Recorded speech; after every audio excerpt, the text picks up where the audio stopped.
জন্য আমাদের নারী বিশ্বকাপটা আমাদের বাংলাদেশে ভেন্যু হওয়ার ক্ষেত্রে একটা হুমকির মুখে আছে। তো এই বিষয়ে আমরা আজকে কিছু আলোচনা করেছি বিসিবির সাথে এবং আজকে মন্ত্রণালয় এসে সবার সাথে আলোচনা করে আমার ভালো লেগেছে এবং আমার মনে হয় আমরা একসাথে ভালোভাবে কাজ করতে পারবো। তো আমরা তিনটি সিদ্ধান্ত কিংবা প্রসেস যদি বলি, তিনটি বিষয়ে উপনীত হতে পেরেছি। প্রথম হচ্ছে যুব ক্রীড়া মন্ত্রণালয়ের অধীনে শেখ হাসিনা জাতীয় যুব উন্নয়ন ইনস্টিটিউট আছে।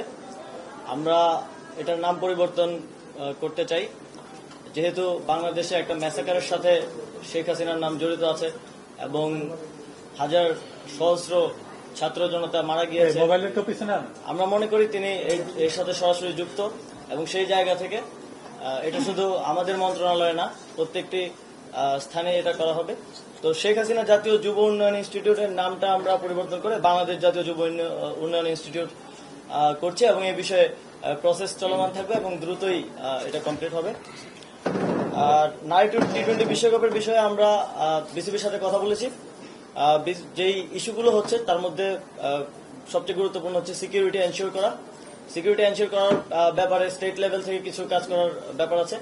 আমি আজকেই যমুনাতে গিয়ে ইউনুস স্যারের সাথে এই বিষয়ে বিস্তারিত কথা বলবো এবং তিনি একজন ক্রীড়াপ্রেমী মানুষ, তিনি অবশ্যই এটিতে আমাদেরকে সহযোগিতা করবেন এবং স্টেট লেভেল থেকে সিকিউরিটিটা আমরা এনশিওর করব। আমরা ইউএন এর সাথেও কথা বলবো যাতে তারা সাজেস্ট করে কিছু দেশের ট্রাভেল রেস্ট্রিকশনস আছে সেগুলো যাতে সমাধান করা যায়।